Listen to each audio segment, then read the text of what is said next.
Sim. Tá, conversou com seus advogados? Sim. Tá, então, a partir de agora, Elisandro não é obrigado a responder as perguntas que eu fizer. Se quiser, pode ficar em silêncio, isso vai prejudicá-lo. Só que por autodecimento que o senhor tem para dar sua versão a respeito do que aconteceu. Sim. E se isso que consta aqui for verdade, o senhor admitir, confessar, em caso de condenação, a sua pena pode ser atenuada, ou seja, pode ser reduzida, tá certo? Por conta dessa confissão. Sim. Tem interesse por as perguntas ou não? Prefere ficar em silêncio? Tenho. Tá, a pergunta que se faz início aqui, Elisandro, é bem simples, né?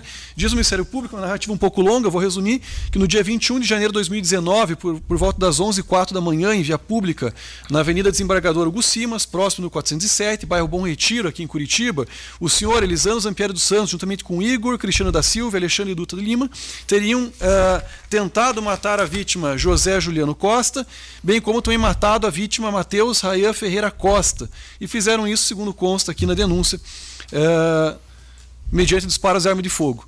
Né? Diz aqui que o senhor Elisandro Zampieri dos Santos tinha uma dívida junto com o José Juliano Costa, que foi a vítima sobrevivente, né, no valor de R$16 mil, e que esse foi o motivo, então, do crime, a existência dessa dívida. Diz aqui que o José Juliano teria ido ao encontro do senhor nesse dia, e o senhor, então, dissimulando que iria até uma agência bancária para sacar determinado valor para fazer o pagamento para ele, foi em companhia dessa vítima, José Juliano, até esse local, quando então o Alexandre Dutra Lima chegou e efetuou os disparos, em seguida fugiu em companhia do Igor Cristiano da Silva, que dirigia um outro veículo aqui, um GM Chevette, cor branca, placas AAD 4873. Né? Então é um crime que é imputado aqui ao senhor e aos demais acusados aqui. O Igor, inclusive, é uma pessoa falecida e por essa razão, então, aqui hoje não está presente. Né? Esses fatos aqui são verdadeiros, são falsos? Não, são falsos. A gente... vamos começar do início. A minha esposa está aqui, Cristiane Cordeiro de Lima. Ela teve uma gravidez de risco, que é do Emanuel. O Emanuel nasceu dia 9 de janeiro de 2019. Então, no dia que aconteceu esse fato fatídico, que eu peço minhas condolências, sou hoje uma pessoa cristã, que conforte a família do José Juliano, conforte a família da esposa dele. Eu estava em casa com minha esposa, porque ela tinha acabado de nascer, estava com 12 dias o Emanuel. Ela estava com vários pontos. Quando a minha secretária me ligou, falou assim, o Júnior chegou aqui na loja. Eu peguei a Saveiro, fui até a loja Cassaveiro. Nesse intervalo, eu entrei o Júnior estava na loja, eu entrei no carro, ele tinha uma peça grande de carro, ele tirou da parte de trás do carro dele, colocou no porta-mala e me levou. Eu morava 3 quadras da minha casa. Cheguei na minha casa, a minha esposa falou assim, vá com outro carro que você tem que comprar fralda, algumas coisas, a mulher usa um absorvente maior, porque tem muito sangramento depois do neném que nasce, e passa a comprar alguma coisa para fazer uma canja para ser uma coisa mais forte. Nisso eu voltei até a loja, deixei o controle do portão da minha casa na Saveiro e fui até o banco. No banco, a conta bancária é da minha esposa. Ela fez uma procuração umas 2 semanas antes de ganhar o Emanuel, para mim usar a conta bancária dela. Quando eu entrei no banco, por isso que não está sendo... tem verdades. Porque o José Juliano falou que ficou de 3 a 5 minutos. Não. Eu peguei senha, eu fui na gerente para pegar autorização para sacar R$1.600 que eu tinha que entregar. E saquei o dinheiro. Quando aconteceu todo esse episódio, eu estava no caixa. Aconteceu todo esse episódio, o banco não deixou ninguém entrar e ninguém sair. Eu fiquei extremamente apavorado, que foi uma situação bem grave. E eu nessa época já tinha pressão alta, já tive um pré-infarto, me apavorei, tive todos os problemas emocionais, né? Então essa história não é verídica. Tá. O que o senhor fez esse dia, então, o senhor encontrou o José Juliano? Sim, a minha secretária me ligou. Uhum. Eu estava em casa com a minha esposa. Eu tinha tomado o remédio para dormir, peguei a Saveiro e fui até a loja com a Saveiro, para deixar a Saveiro fazer a entrega. E daí eu peguei e voltei para casa de carona com o Júnior. Ele me deixou em casa, eu entrei e ainda peguei o Golf preto. Tá, e nessa carona, quem que tava? Só o Júnior, no caso, o José aqui, ou tinha mais alguém? Hoje ele falando, como eu estava sem dormir alguns dias,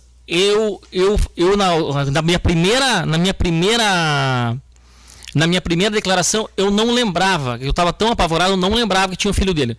Mas ele hoje falando, acredito que ele falou a verdade que estava o filho dele. Então, o filho dele estava junto e eu fui junto, ele estava no banco de trás, atrás do filho dele, então. Tá. E aí o senhor disse que foi até o banco, é isso? Qual banco que era? O banco é Santander. Eu ainda convidei ele para entrar no banco. Então, se eu tivesse qualquer coisa, envolvimento com alguma coisa, eu não convidaria ele para entrar no banco. Tá. E aí nesse banco o senhor ia sacar um dinheiro? Ia sacar R$ 1.600, que era o valor que tinha que passar para ele. Tá, uma empresa idônea de 25 anos, que abria às 6h30 da manhã, fechava às 10h30, que o Leandro até falou que ele fazia um período, ele fazia de serviço fora de hora extra, que ele ganhava ganhava comissão, né? Então ele trabalhava as 8 horas dele normais e ele morava no próprio local de trabalho. Então, não tinha cobradores, até o Júnior ele pode confirmar, eu nunca tive ninguém indo cobrar na minha loja, eu sempre tive uma empresa extremamente idônea, uma empresa de 25 anos que teve sempre bons procedimentos, vendia muito bem, tinha carros, tinha imóveis para, tivesse devendo um valor fora que estavam falando aí, eu tinha imóveis, como que a pessoa vai emprestar um dinheiro se não tinha dado uma garantia? Não existe isso. Mas em nome de Jesus, estou aqui, que Deus está aqui para prover a minha inocência, em nome de Jesus. Tá. É eu e Deus. Vamos lá. O Igor, quem que era essa pessoa? O Igor, ele foi, eu tinha uns apartamentos para alocar, e o Igor, aonde o Norak ali, o Leonor Norak, ele cuida de uns apartamentos, e o Igor foi morar num apartamento, estava algum problema na casa dele, em Almirante Tamandaré, ele foi morar um tempo ali. Só que nesse intervalo de novembro e dezembro, ele começou a fazer, tinha muito entre e sai, e o Leonor pediu para ele sair do apartamento. E nesse intervalo ele levou uma BMW, fazer uma revisão, trocar amortecedor, trocar pastilhas, e por sinal não tinha as peças. Até ficou alguns dias, ficou 3 dias no meu elevador lá para achar as peças, que era coxinha de batente, mocinética, pivô, para fazer uma geral no carro dele. E como ele era um cliente, para mim era um cliente, pagou, comprou as peças, tudo certo. Esse é o Igor? Isso, o Igor. Tá, perfeito. Então a relação que o senhor mantinha com ele era só de cliente? Não, cliente. Eu tinha vários, eu tinha uma média de 150 a 200 entregas por dia, mais a borracharia com mecânica. Ok. E o Alexandre? Nunca vi. Não sabia. Agora até eu não, como eu nunca tive relação com o Alexandre, nunca tive conversa com o Alexandre. Tá. No dia do fato aqui, o senhor foi encaminhado para a delegacia? No dia do fato, não. Não. Tá. Quando é que o senhor foi até a delegacia ou levaram o senhor para lá para ser ouvido? No dia 21 de janeiro de 2019. Eu estava em casa, estava tomando remédio antidepressivo, estava cuidando da minha esposa e do meu filho. Eu não estava nem indo mais para a loja. Desde que aconteceu o fato, não fui na loja mais. Tá. E nessa ocasião aí o senhor foi para a delegacia e prestou depoimento ou foi interrogado? Sim. Tá. A base o que o senhor contou para o delegado ou para a delegada que estava lá? Foi a mesma coisa que o senhor está me contando aqui hoje ou não? Não. Na verdade eu estava como eu falei, eu estava usando remédio de depressão, estava usando vários remédios para tentar dormir. E fui sob aquela sua pressão, que deram uma pressão, eu achei que ia ser morto no dia que fui preso. Eu estava com meu filho no colo e eles apontaram uma arma e me prenderam na garagem da minha casa. Foi num sábado de manhã, eu tinha ido buscar um pastel para minha esposa e para o meu filho. E eles fizeram uma situação assim, entraram na minha casa, vasculharam a minha casa, mexeram, e aquilo ali acabou com o meu emocional. Tá. E graças a Deus eu tive esse intervalo desses 4 anos aí, com uma concorrência com Deus, eu e Deus, para ter hoje essa conversa lúcida, ouvir tudo, e só eu e Deus aqui hoje. Tá. E os jurados. Depois que o senhor entrou no banco, que teve esse fato aí e tal, o senhor saiu dali e foi para onde? Eu saí dali apavorado e fui para casa. Tá.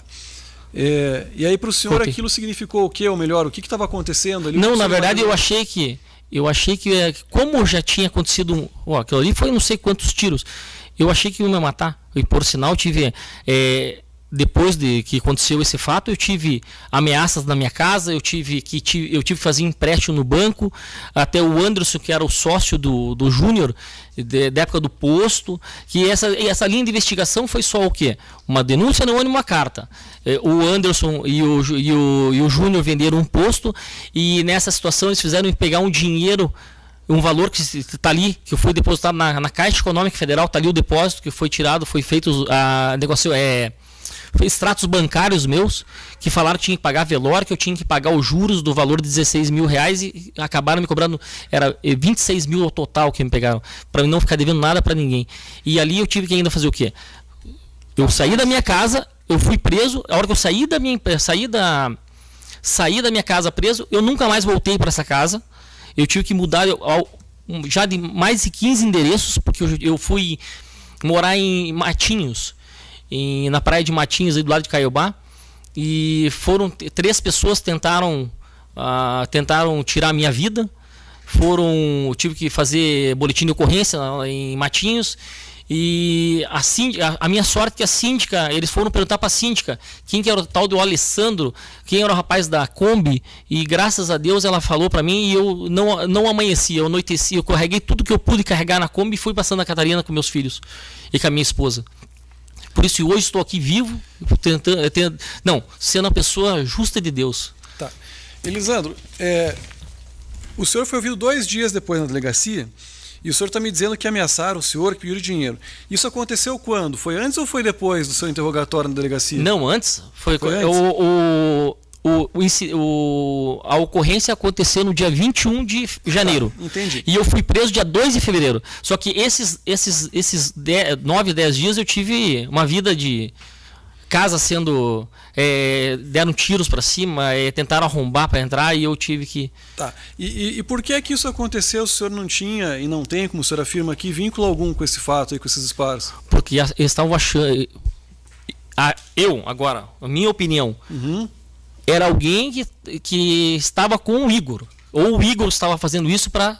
Eu era a pessoa que estava tentando tirar ele do apartamento, que ele estava fazendo um apartamento, onde ele morava, estava fazendo um lugar para distribuir droga, alguma coisa assim.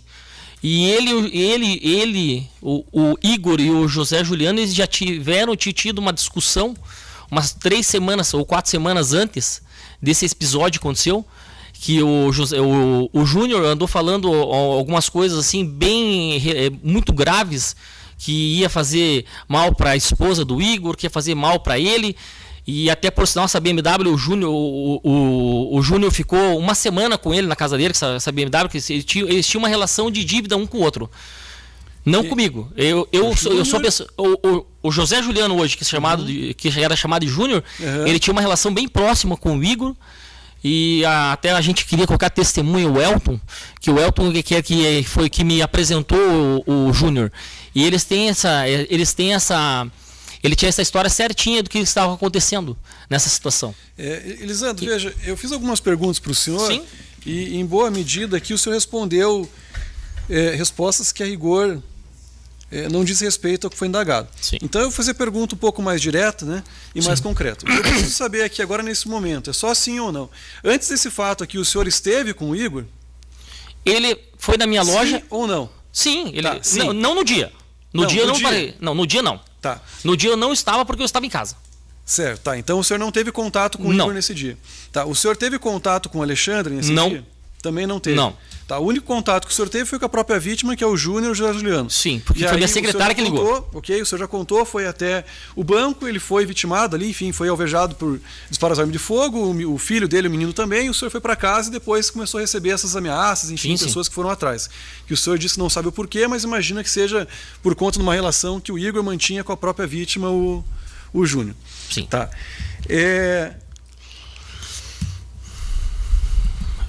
O senhor teve acesso aqui a algumas imagens de câmeras de segurança, depois foi feito aqui também um relatório, né, de investigação pela Delegacia de Homicídios.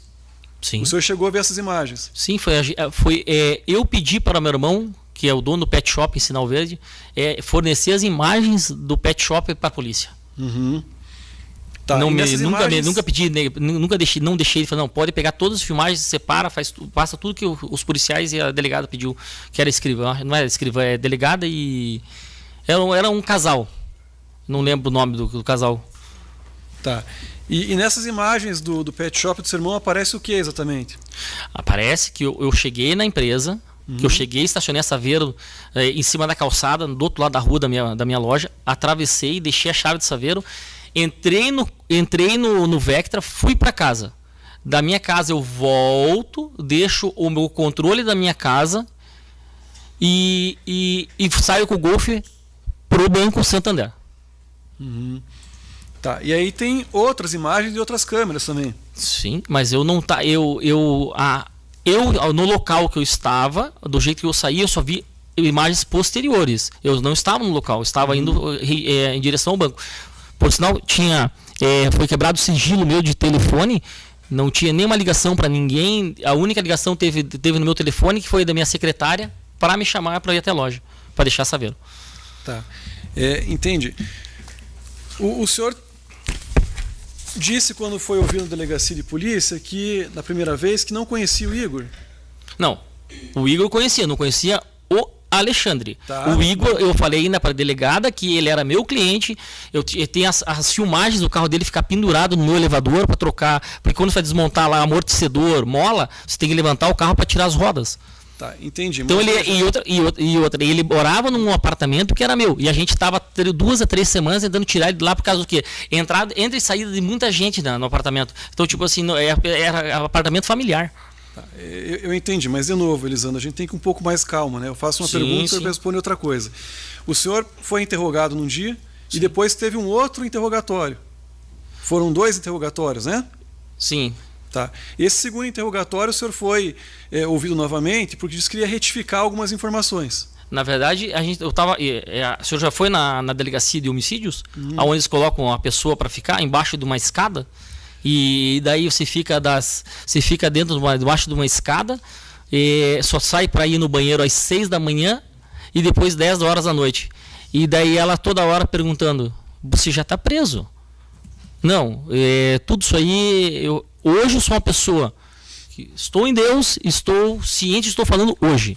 O que passou, passou. De novo, Elisandro, veja, o senhor tem direito ao silêncio? Sim. Só que uma vez que o senhor disse que irá responder, o senhor tem que responder as perguntas que são feitas. Tá. De novo, eu perguntei se houve um segundo interrogatório e se o senhor foi lá para retificar alguma coisa. A pergunta é sim ou não.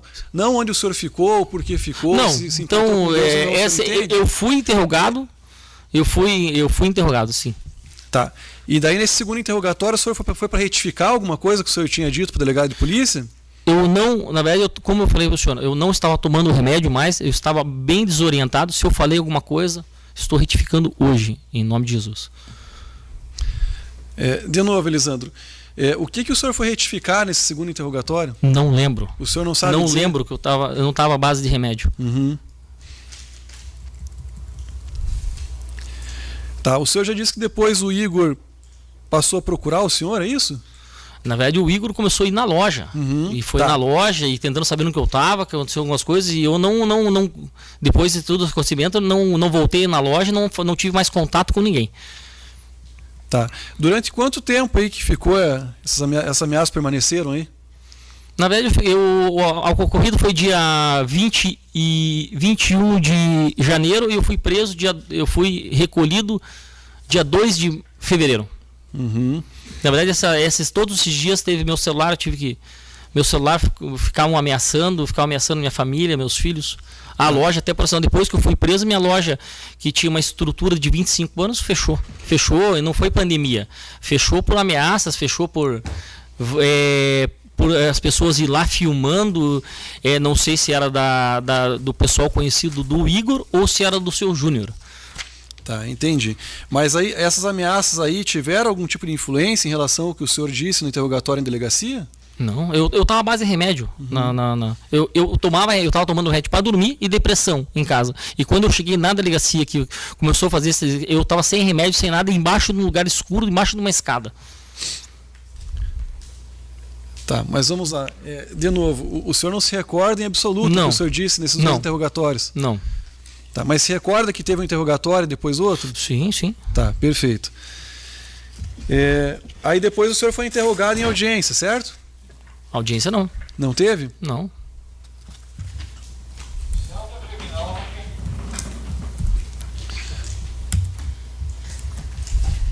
Não teve uma audiência em que o senhor foi interrogado, pelo menos teve a oportunidade de falar a respeito desse fato aqui? Eu fui preso, depois que eu fui preso, não tive audiência.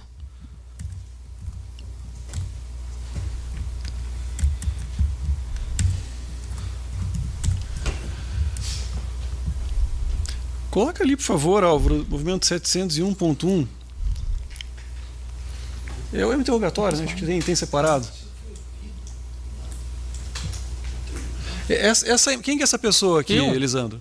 Tá, mas isso aí não é seu interrogatório? Sim. O senhor depois não conversou numa audiência? Não sei se... Até deixa eu verificar aqui, porque eu fiz parte dessas audiências aqui, lá ainda fui eu o juiz, não se recorda? Estou olhando agora, graças a Deus que o senhor me trouxe, que minha cacifica, eu tô tão nervoso. Tô tão nervoso que eu tinha esquecido. Tá, então, veja, Elisandro, se bem me recordo, isso aconteceu lá no outro prédio, no Centro Cívico. Né, no Tribunal do Júri, na Praça Nossa Senhora de Salete. Sim. Tá, se recorda? Nós conversamos lá, teve uma audiência, foram ouvidas testemunhas, aí o senhor foi interrogado e pelo que eu confirmo aqui agora, o juiz realmente era eu. Tinha feito Sim. aqui a audiência de processo, não me recordo se tinha sido desmembrado ou não, mas enfim. Sim. Então, ok, agora você se recordou. Sim. Tá. O senhor lembra lá o que o senhor contou quando foi interrogado? Não lembro, pastor. Não lembro, Também em nome não de lembro. Jesus. Não lembro em nome de Jesus. Eu estou num... Tá. Já tem 4 anos isso, né? 4 anos e meio, né? Uhum. E aí o senhor disse que foi ameaçado pelo Igor, ok? E aí depois, já quando teve audiência e tal, o senhor teve contato com o Igor? Não. Tá, quando que o Igor morreu, o senhor sabe? Nós estávamos na segunda-feira passada aqui no escritório do Dr. Osman. Ele falou que foi em dezembro, né? Dezembro de 2022, eu acho. Se eu não me recordo da memória. Acho que é dezembro de 2022. Tá, e aí o senhor disse que não teve contato. Eu estou fazendo essas perguntas para o senhor. Sim. E vou dizer, eles estão um pouco confusos, a gente tem que organizar aqui o raciocínio, né? Porque o Igor ele também foi interrogado, né? Ele também aqui depois deu sua versão a respeito do que aconteceu. E aí ele fala aqui que ele estava com o carro, que depois o Alexandre estava com ele no carro, depois ele apareceu correndo ali, disse que tinha atirado num homem, ele disse que não sabia o que tinha acontecido exatamente, né? Mas aí vem a parte que aqui interessa, que diz respeito ao senhor. Ele disse que o senhor Elisandro pediu para que ele dissesse para a polícia que não conhecia o senhor. Disse também que ele falou isso porque no veículo que foi utilizado, que é um Chevette, foi feito um exame de impressão digital e lá foi constatado que tinha as digitais do Igor e do Alexandre, né? Ele fala também que quando o senhor conversou com ele, deu a entender que estava armado, né? Para que dissesse, diga que você não me conhece para a polícia, apareceu o digital de vocês dois, né? Mas eu não tenho a ver, diga que eu não tenho a ver com isso, que não me conhece. Disse que deu a entender que estava armado, que ele ficou apavorado com essa situação, né? Depois ele ficou sabendo aqui, segundo ele disse que... ficou sabendo não, disse que o senhor procurou ele novamente, né, sozinho alguns dias depois, disse que já tinha conversado com o Alexandre também, e tinha pedido para ele falar para a polícia que também não conhecia o senhor.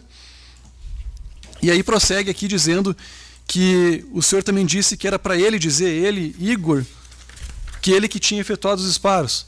Não.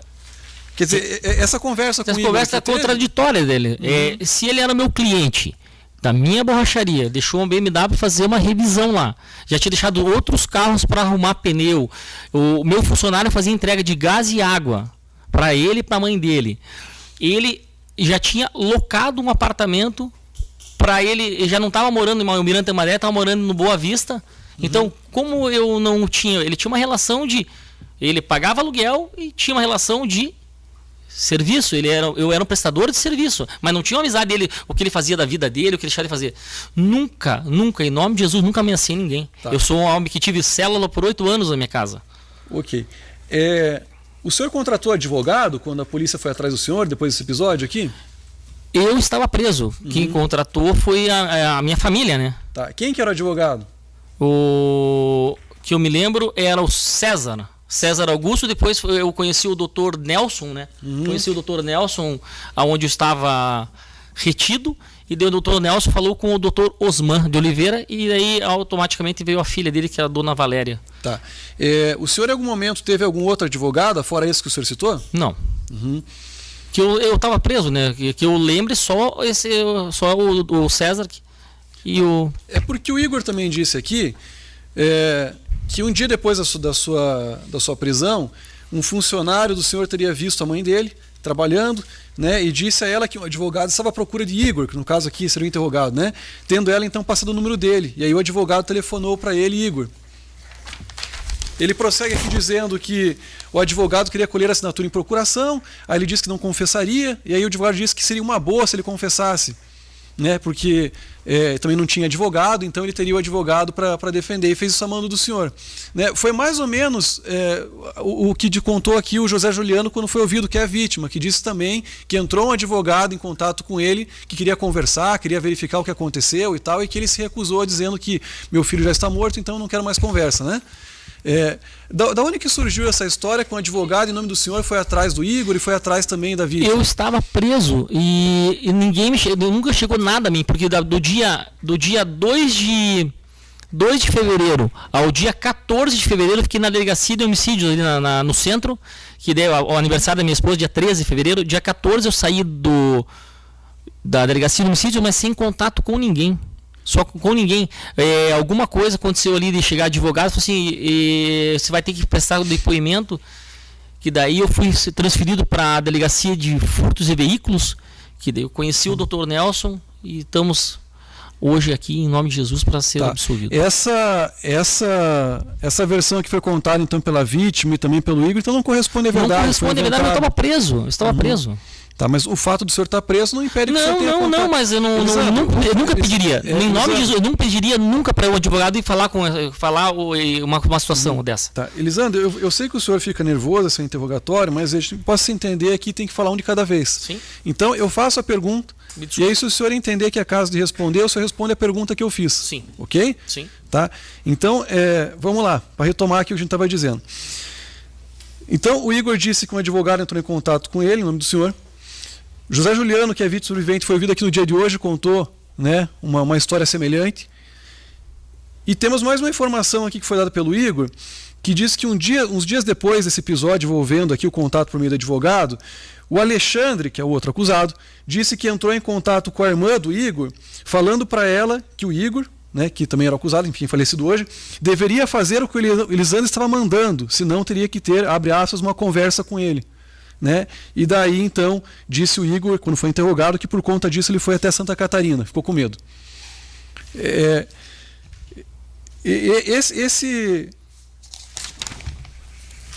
Essa história toda aqui, que o senhor entrou em contato com ele, que disse que era para negar que o conhecesse, que encaminhou advogado para conversar com o José Juliano, com o Igor, então essa história é mentira, foi inventada pelos dois, é isso? Foi inventada pelos dois.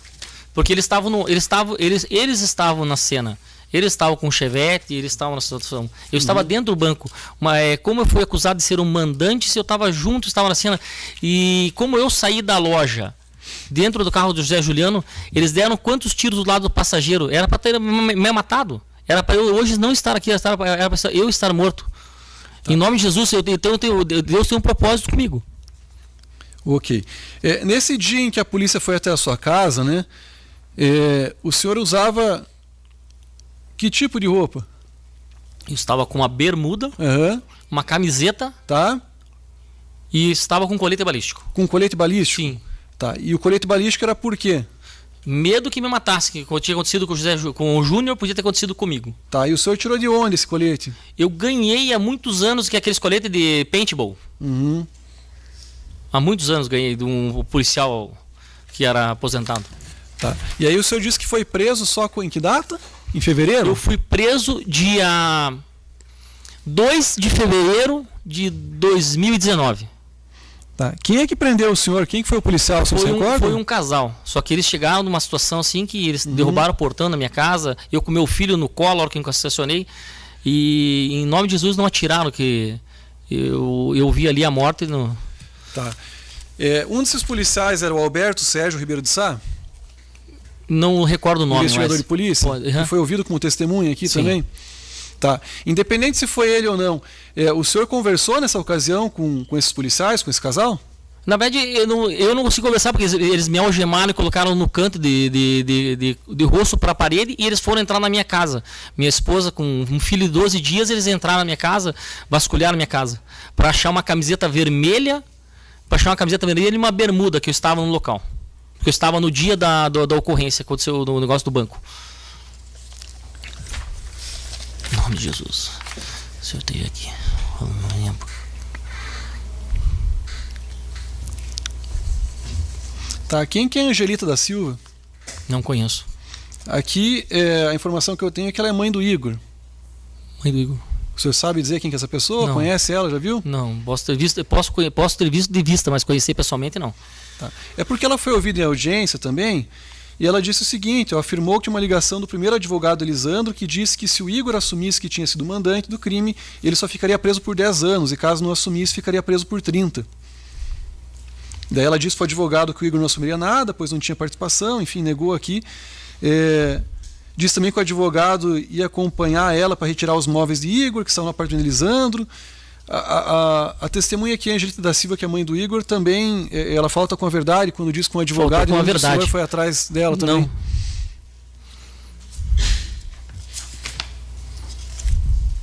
Por sinal, o Leonor Amarok lá, ele tirou as coisas do apartamento. Teve uma invasão lá, quebraram porta, quebraram várias coisas, tiraram e colocaram as coisas na rua lá. Que daí ele. E não, graças a Deus, não chegaram mais ali para incomodar. Tá. E por fim, o seu celular foi apreendido. Sim. Tá. Qual celular que era? Não lembro a marca, eu só lembro o número. 41 999 320. Não tem necessidade do número, em verdade, é só o modelo do aparelho. Não, eu lembro. Tá, mas por enquanto eu não tenho mais perguntas, doutora Graças a Deus. Posso tomar um gole d'água? Pode. Consegue ali, por favor? Vai responder, excelência? Não me lembro se ele falou. Quer falar, doutora? Pode pegar. Ele vai responder as minhas perguntas? Vai? Ah, então tá. Podemos ou quer esperar? Tranquilo. Em nome de Jesus. Obrigado, amigo. Em nome de Jesus, obrigado. Deus abençoe.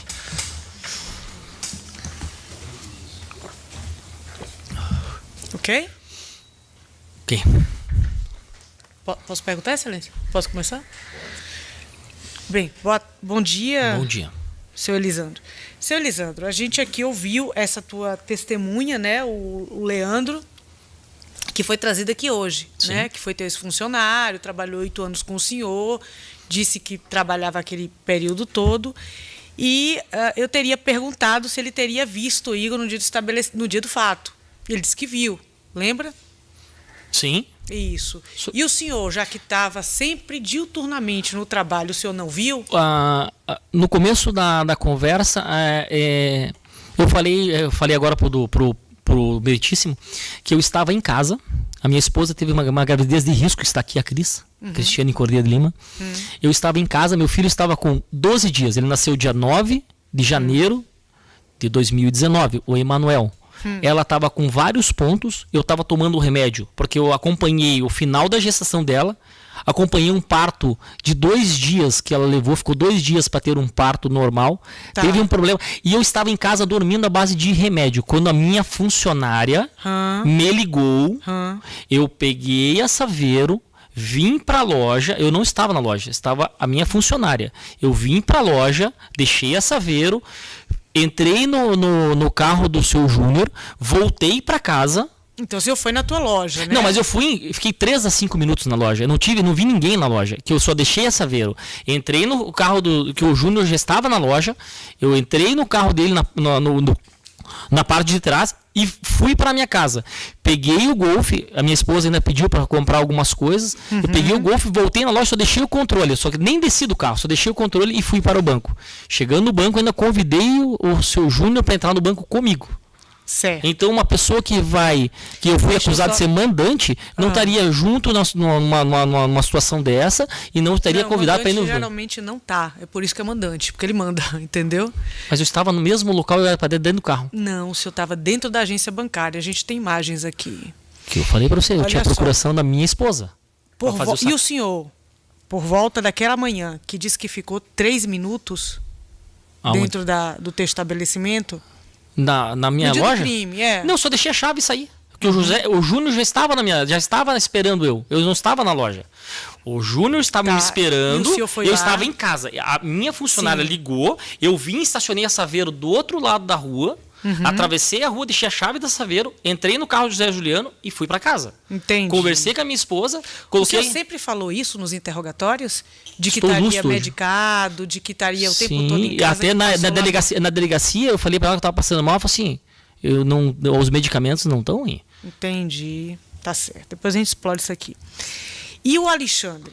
O senhor falou aos 23 minutos e 30 segundos do teu depoimento de movimento 701.1, dos autos principais, tá? O primeiro interrogatório do senhor para ele. O senhor fala o seguinte: o Igor ia no meu estabelecimento, reticências. O Alexandre eu nunca vi. Nunca vi. O teu funcionário acabou de dizer que Mas tinha o visto. meu funcionário morava do lado da... Ele tinha uma... Olha só, Essa eu é a perguntei grande... se ele conhecia Não, o não, Alexandre. Eu ele- perguntei como era o relacionamento do Alexandre com o senhor. Como ele falou, ele não sabia. Eu nunca vi o Não, Alexandre. não. Eu nunca vi o É Alexandre. isso que eu Eu quero nunca saber. vi o Alexandre. Mas o teu funcionário já Não, viu não, mas o Alexandre com meu senhor. funcionário podia ter um vínculo melhor com o Igor, ou vínculo... Não, eu não tinha. Olha só, eu perguntei ao teu funcionário qual era a qualidade, né, da relação do senhor com o Igor, do senhor com o Alexandre. Ele me disse. E o teu relacionamento com o Igor era maior do que com o Alexandre. Com o Alexandre era oi, oi, oi. Quero Aí perguntar que- se ele falou a verdade. Não falou a verdade. Porque ele deve ter confundido o Alexandre com outra pessoa. Entendi. Entendeu? Uma loja que... Pô, O Alexandre estava aqui quando ele depois. O Alexandre estava aqui? Aí, o Alexandre E ele aí. viu, ele reconheceu o Alexandre? Ah, Ele o doutor reconheceu. perguntou. Só pra você ter uma ideia, você vê como que depois de 4 anos passou, e não reconhecia o Júnior que estava toda semana na minha loja? O Júnior ia uma, 2 vezes por semana na minha loja. Onde é que o senhor viu isso no depoimento dele? Não, o Alexandre agora, ele falou que não lembrava do Júnior, só de oi, tchau. Só que quantas vezes o Júnior foi na minha loja e conversou com todo mundo? Ah, não, eu estou ficava perguntando do senhor. Perguntei se essa informação trazida pelo Leandro é Não, verdadeira ou não. Não é verdadeira, porque tá Tá errado. certo. Outra coisa também, o senhor usa muito a expressão apavorado. Só no teu depoimento, no primeiro interrogatório, movimento 701.1, eu fiz aqui umas anotações e o senhor falou 5 vezes que ficou apavorado com os tiros. Né, quando teve os Sim. tiros lá. Só que nós temos imagens aqui muito precisas de que o tiro aconteceu, o senhor dá uma olhada e sai. Aí... E de apavorado pela descrição do corpo, não tem nada. Tudo. E ao contrário do que o senhor nos disse aqui, não houve impedimento de polícia e nada. O senhor vai, sai e não volta. Não, aí o que eu comecei falando? Eu estava em casa. Não, estou falando na hora da agência, do tiro. Sim, mas eu tinha saído do quê? Eu saí da minha casa, eu fui até a loja, da loja eu fui até o banco. Do banco eu fui na gerente, por isso essa parte não bate de 4 a 5 minutos.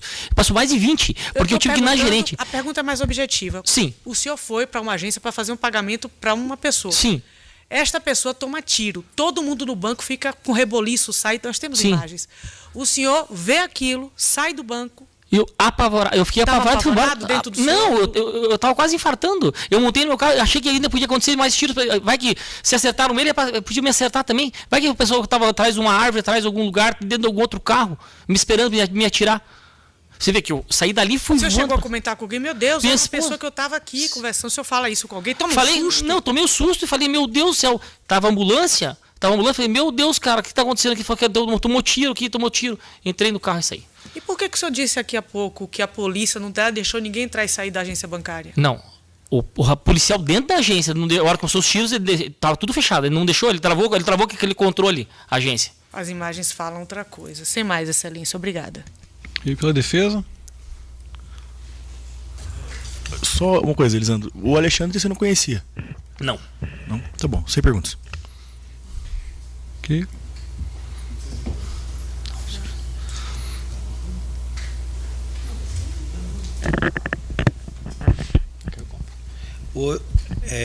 Elisandro, embora toda essa confusão, né?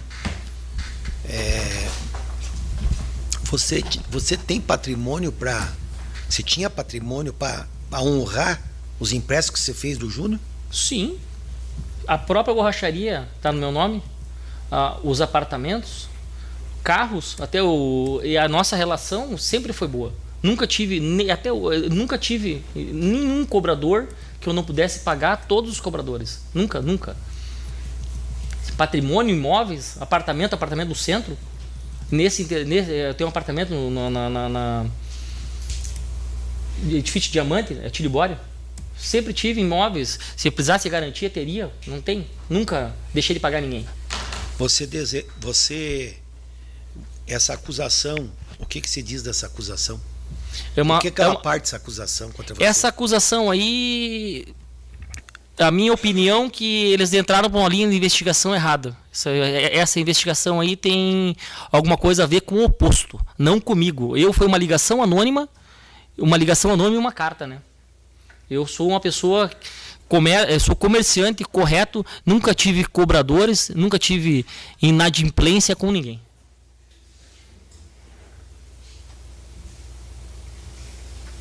Mais alguma coisa você gostaria de dizer? Importante hoje você falar tudo que você tem, porque hoje a tua autodefesa é mais importante que tudo. Que o próprio Júnior sabe que eu tinha todos os negócios que eu fiz, eu nunca deixei de honrar nenhum. O Alexandre sabe que eu não tenho envolvimento com isso. O Igor, hoje aconteceu esse episódio lá em Campo Magro, que ele foi morto pela polícia. Você vê que ele é uma pessoa de grande periculosidade, que eles acabaram queimando toda Campo Magro lá. Então, imagina a periculosidade. Eles queimaram todos os ônibus, máquinas. E eu sou uma pessoa que, com a família, com meus fornecedores, pode ligar para qualquer fornecedor, nunca fiquei devendo nada. Fechei as empresas, paguei todos os FGTS, paguei todos os funcionários, nenhum saiu sem receber R$1. Todos receberam tudo. Fechou a loja por causa de ameaças, por causa de passarem filmando, de passar mostrando arma, e a gente achou melhor fechar tudo, e hoje está em outra situação, em outra cidade. E agora, por sinal, se em nome de Jesus é tudo certo, vamos mudar de cidade de novo para não ter um risco de alguém correr atrás de mim, como aconteceu em Matinhos, que nós fomos quase alvejados, né, que teve o boletim de ocorrência.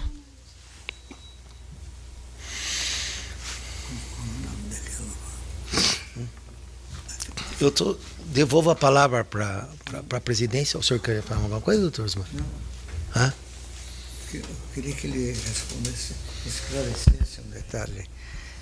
É que quando nós entramos na defesa, ainda na fase policial, ele estava recolhido numa delegacia, numa situação lamentável.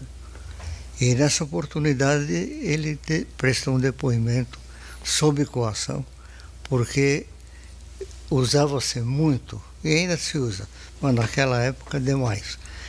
Era aquelas argolas eletrônicas. Nós entramos com o habeas corpus para que o tribunal suspendesse aquilo. E foi nessa oportunidade que eu me lembro que ele prestou depoimento, 2 ou 3 depoimentos na delegacia de polícia. Era bom esclarecer esse detalhe, porque, senhor meritíssimo juiz, eu nunca vi maldade tão grande como perante a autoridade policial em certos casos, porque em outros passa batido.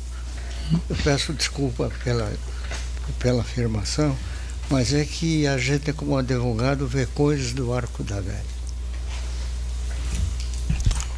Tá encerrado, doutor? Encerrado, silêncio. Tá, perfeito. Devolvo a palavra, agradeço.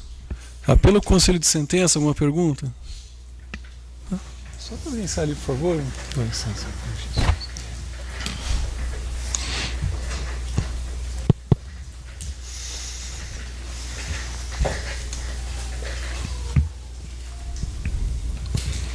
Bom dia. Bom dia.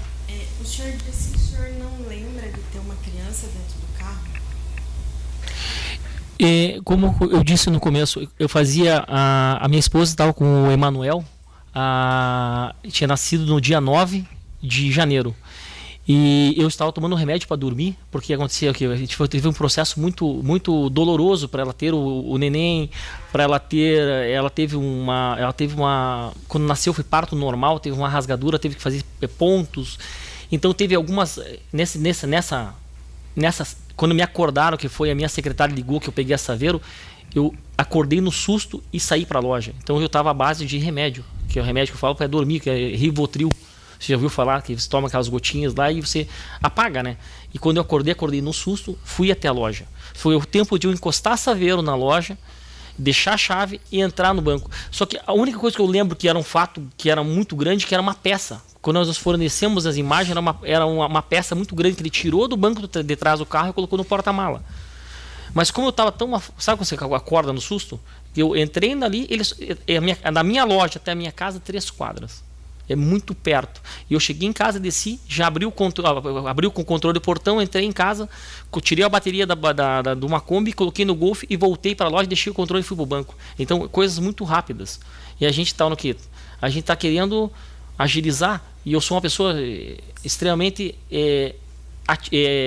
hiperativa, para falar a verdade. E quando você toma o remédio, se dá um apagão em você. E hoje ele falando, e como ele falou, eu acredito na palavra dele. Se tinha uma criança na frente, admito. E nunca na minha vida, se uma pessoa que tem uma célula em casa, que quer ganhar almas, quer ganhar qualquer coisa, não vai pensar em tirar a vida de ninguém. E eu não precisava, porque eu sempre tive empresa que rodava muito dinheiro, fornecedores de gás, de água, de borracharia. Então nunca aconteceria de eu fazer uma emboscada, acontecer de fazer essa tragédia que deu, que como o Júnior mesmo falou, não mexeu só na família dele, não mexeu só tudo, mexeu na minha família, mexeu na família do Igor, mexeu na família de todas as pessoas envolvidas. E hoje estamos aqui. Sim, e o senhor senta no banco de trás. Senta no banco de trás. Ele abriu a porta porque ele abriu a porta porque ele tirou uma peça, está na filmagem, ele tirou uma peça grande e colocou no porta-mala. Mas como você está no automático? Como eu falei, eu estava à base de remédio, mas admito que hoje, lúcido, ele falando, eu posso ter olhado e... Sabe que você olha, mas o teu raciocínio não chega? Mas estava lá. Obrigado. Okay. Pelos Obrigado, demais?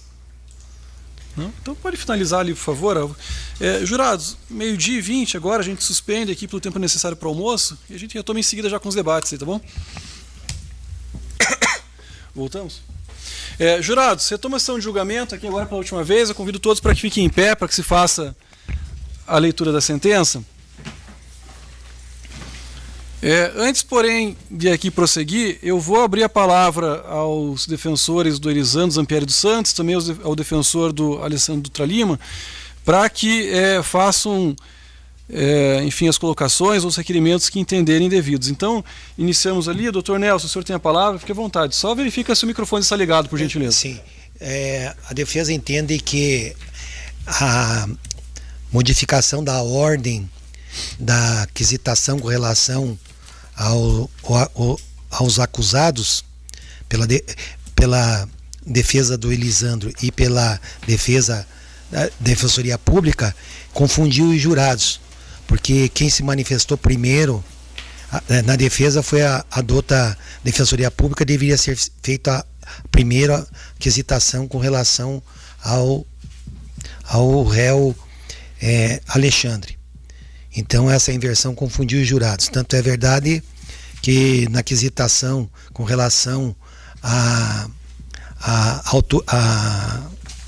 ao mandante do crime com relação ao menor Mateus, os jurados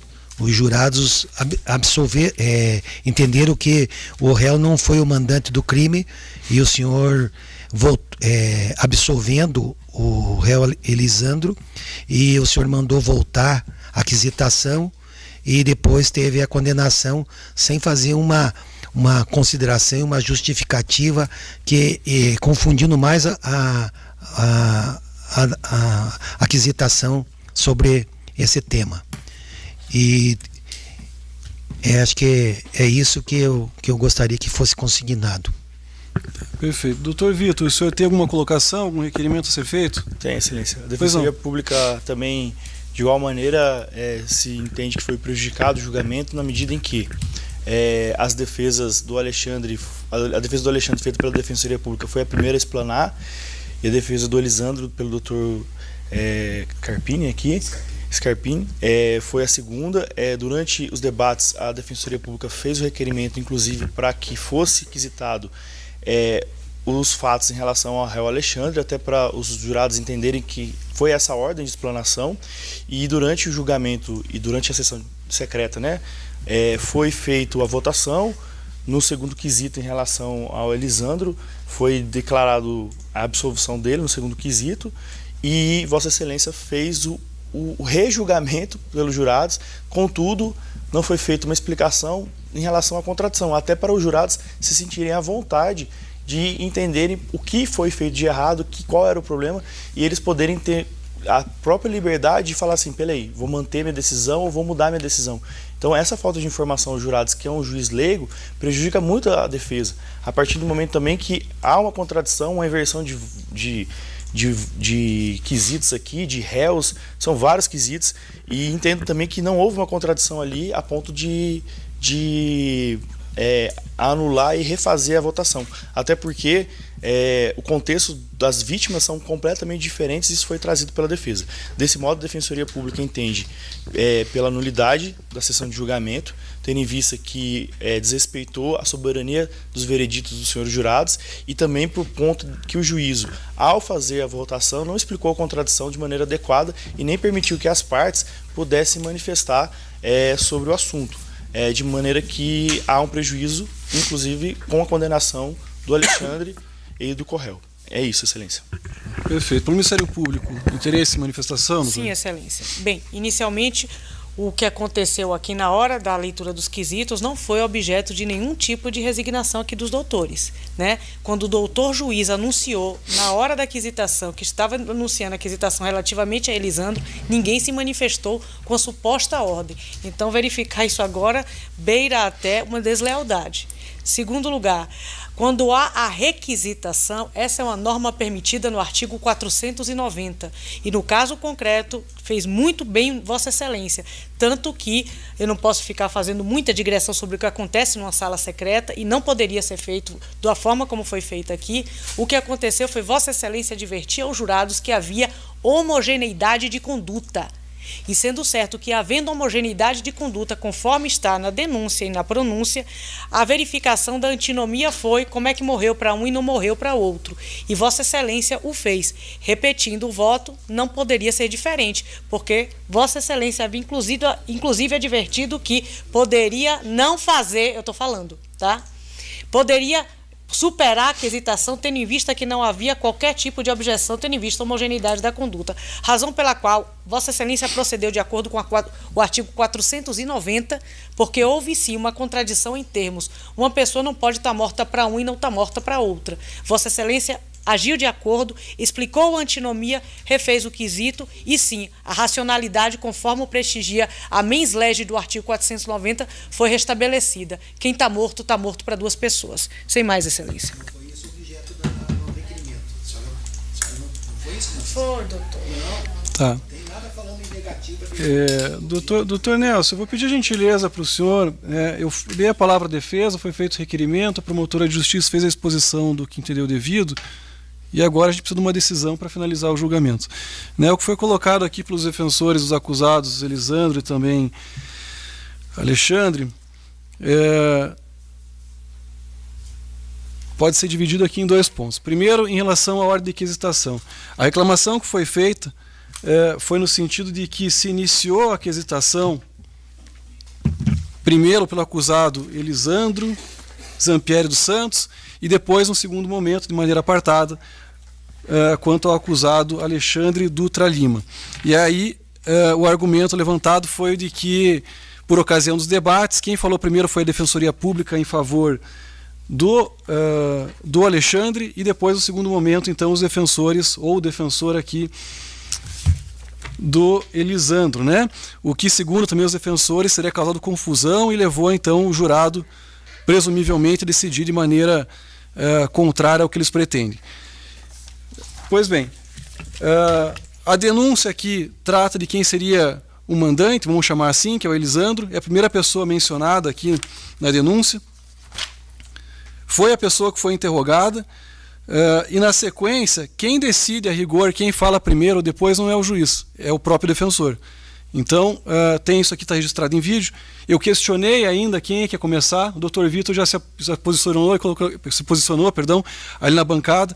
E aí eu perguntei se era ele disse que sim, eu falei que ok, porque não há o que o juiz possa fazer. Os defensores conversam entre eles e decidem, só em caso de divergência que o juiz vai ter que decidir alguma coisa. No caso não houve essa divergência, eles combinaram inclusive o tempo que foi destinado a cada um, de novo sem interferência do juiz. Então não há razão aqui alguma para se questionar quem falou primeiro ou falou depois, porque essa foi uma decisão não do juiz, mas sim uma decisão dos próprios defensores.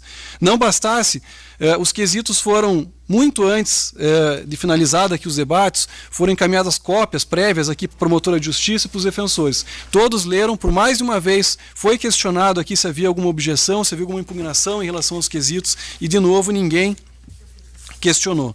Por ocasião da oportunidade a que se refere o Código de Processo Penal, que é o momento adequado, formal, para que se questione. Terminaram os debates, eu questionei a promotora de justiça se ela tinha alguma impugnação em relação aos quesitos. Ela então pediu a palavra, questionou um quesito específico em relação à colaboração premiada.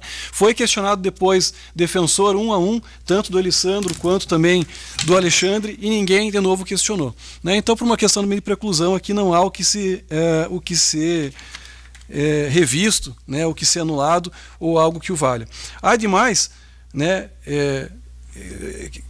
quero crer que soa, é opinião minha, eu também não quero parecer aqui grosseiro, mas é forçado dizer que o fato do defensor público ter falado primeiro e que depois o assistido dele ter sido votado depois, na ordem para os quesitos, para os jurados, ter algum tipo de prejuízo, algum tipo de mal entendimento em relação aqui aos jurados. Né? A votação foi feita em apartada, como determina aqui o Código de Processo Penal, foi aqui explicado para os jurados também, quesito por quesito, da forma como também determina aqui o Código de Processo Penal.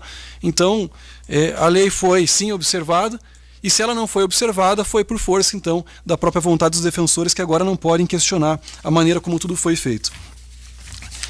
Quanto à segunda impugnação, no que se refere aqui à nova quesitação que foi feita em relação à autoria, no que se refere ao acusado Elisandro, e isso só quanto à segunda vítima, o Mateus, só quem tem legitimidade aqui para questionar a maneira como tudo foi feito é a defesa do próprio Elisandro, e não a Defensoria Pública, porque ela não fala em nome do Elisandro, mas fala sim em favor do Alexandre.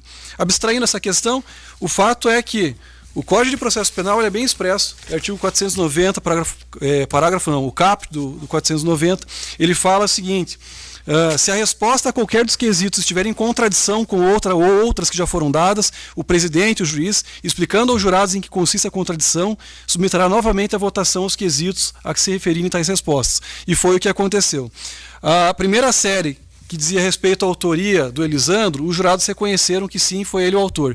Em relação à segunda série, que era a segunda vítima, ou seja, o Mateus, os jurados entenderam ali uma votação por 4-3, que não seria ele, então, o autor. Como se trata de um fato que aconteceu no mesmo contexto, eram duas vítimas que estavam no mesmo veículo e que receberam os mesmos disparos das mesmas pessoas, ficou aparentemente contraditório. Isso foi explicado para os jurados e foi refeita a votação, né, para que se identificasse eventual problema ali, eventual erro, né, para ser mais direto, na hora de colocar a cédula sim ou cédula não.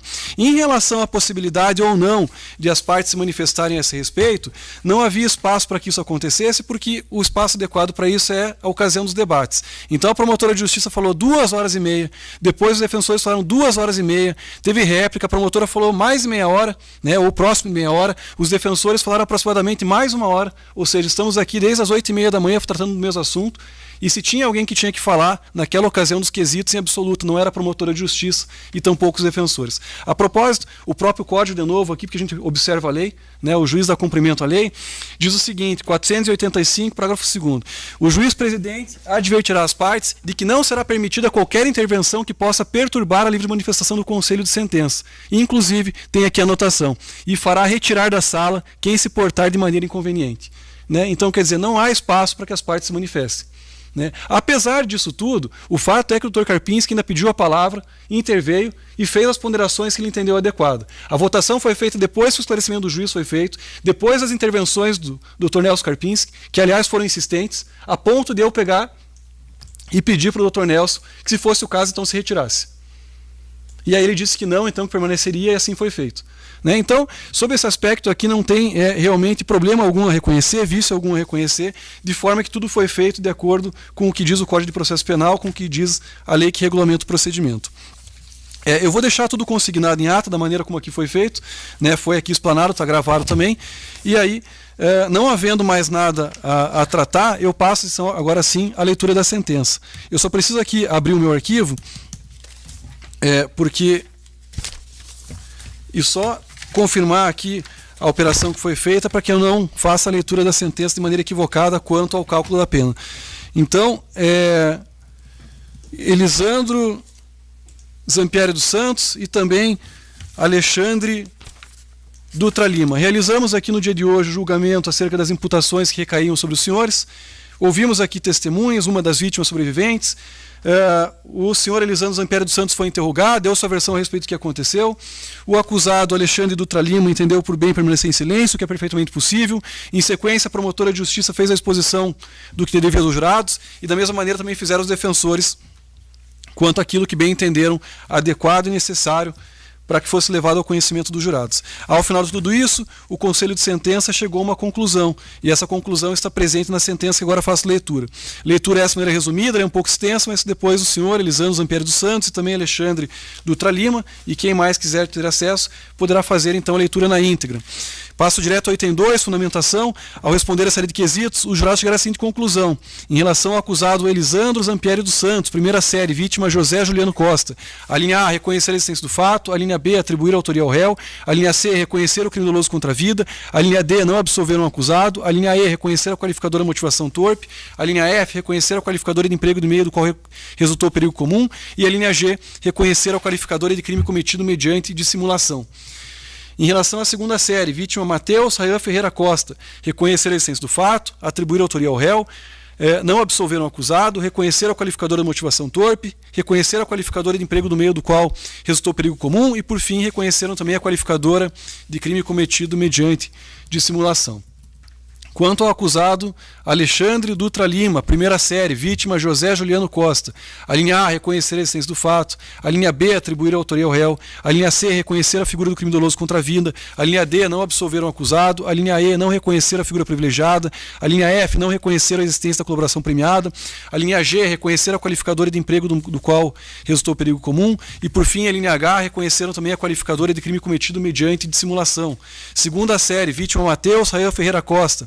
A linha A, reconhecer a existência do fato. A linha B, atribuir a autoria ao réu. A linha C, não absolver um acusado. A linha D, não reconhecer a figura privilegiada. A linha E, não reconhecer a existência de colaboração premiada. A linha F, reconhecer a qualificadora de emprego do qual resultou perigo comum. E, por fim, a linha G, reconheceram também a qualificadora de crime cometido mediante dissimulação. Item 3, dispositivo. Diante do exposto, em atenção à assunto do Conselho de Sentença, julga-se procedente a acusação, a efeito de, a linha A, condenar ao acusado Elisandro Zampieri dos Santos, pela prática contra previsto no artigo 121, parágrafo 2º, inciso 1º, 3º e 4º, acumulado com o artigo 14, inciso 2º, todos do Código Penal, isso em relação à vítima José Juliano Costa, e também artigo 121, parágrafo 2º, inciso 1º, 3º e também 4º do Código Penal, isso quanto à vítima Matheus Rayan Ferreira Costa.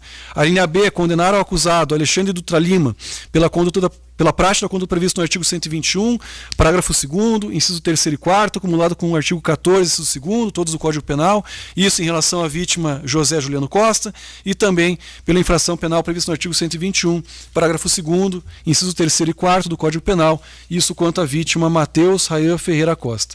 De maneira resumida, então, uma condenação quanto aos dois acusados, primeiro por um crime de homicídio qualificado tentado, e segundo, por um crime de homicídio qualificado consumado. Item 4, dosimetria da pena.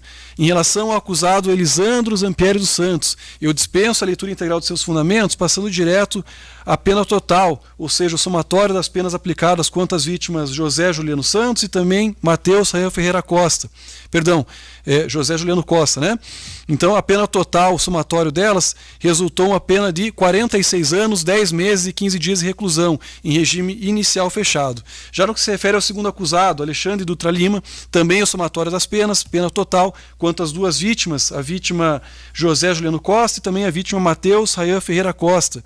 Pena total de 36 anos, 5 meses e 15 dias de reclusão, também em regime inicial fechado. Eu dispenso aqui a leitura integral dos demais fundamentos, deixo consignado que, em virtude da soberania que se reveste as decisões do Tribunal do Júri, determina-se aqui o início imediato do cumprimento da pena, razão então pela qual solicita a gentileza que a Secretaria espeça mandado de prisão e que a Força Policial que presente lhe dê imediato cumprimento. Dispensada a leitura dos demais itens, Curitiba, plenário pelo júri, dia 31 de outubro de 2023. Doutora Tiziane, pelo Ministério Público, algum requerimento, alguma colocação? Doutor Karpinski, pela defesa do acusado Elisandro, algum requerimento, alguma colocação? Tá, ok. Doutor Vitor, pela Defensoria Pública. A Defensoria Pública vai recorrer, Excelência, e pede desculpa por eventual excesso na data de hoje em relação ao doutor Tiziane. É isso. Tá, ok. Então, agradeço aqui. Pois não, só no microfone, doutor, por gentileza, hoje não consegue captar o seu áudio. A defesa vai recorrer da decisão. Tá, interposição de recurso, é isso? Isso. Tá, tanto pela... Tá, perfeito. Então, agradecendo aqui a presença de todos, Ministério Público, Defesa, servidores, escolta policial, o serviço especializado, aos próprios acusados, em especial também aos jurados e demais que nos acompanham pela internet, também aqui presencialmente. Na ausência das considerações, dou por encerrada a presente sessão. Eu agradeço, obrigado.